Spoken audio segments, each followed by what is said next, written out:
Meld and mild. Meld.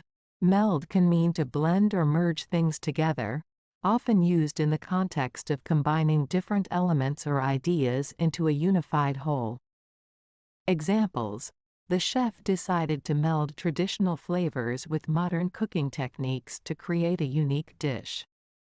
The two companies will meld their resources to launch a joint marketing campaign.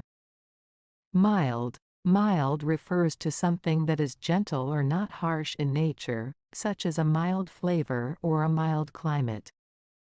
Examples: she preferred a mild salsa that had just a hint of spice.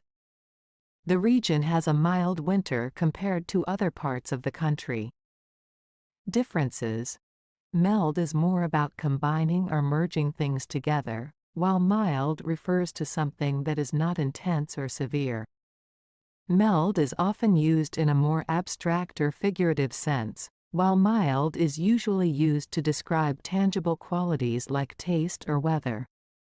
Both words can be used to describe characteristics, but meld is more about the act of merging, whereas mild describes the quality of something.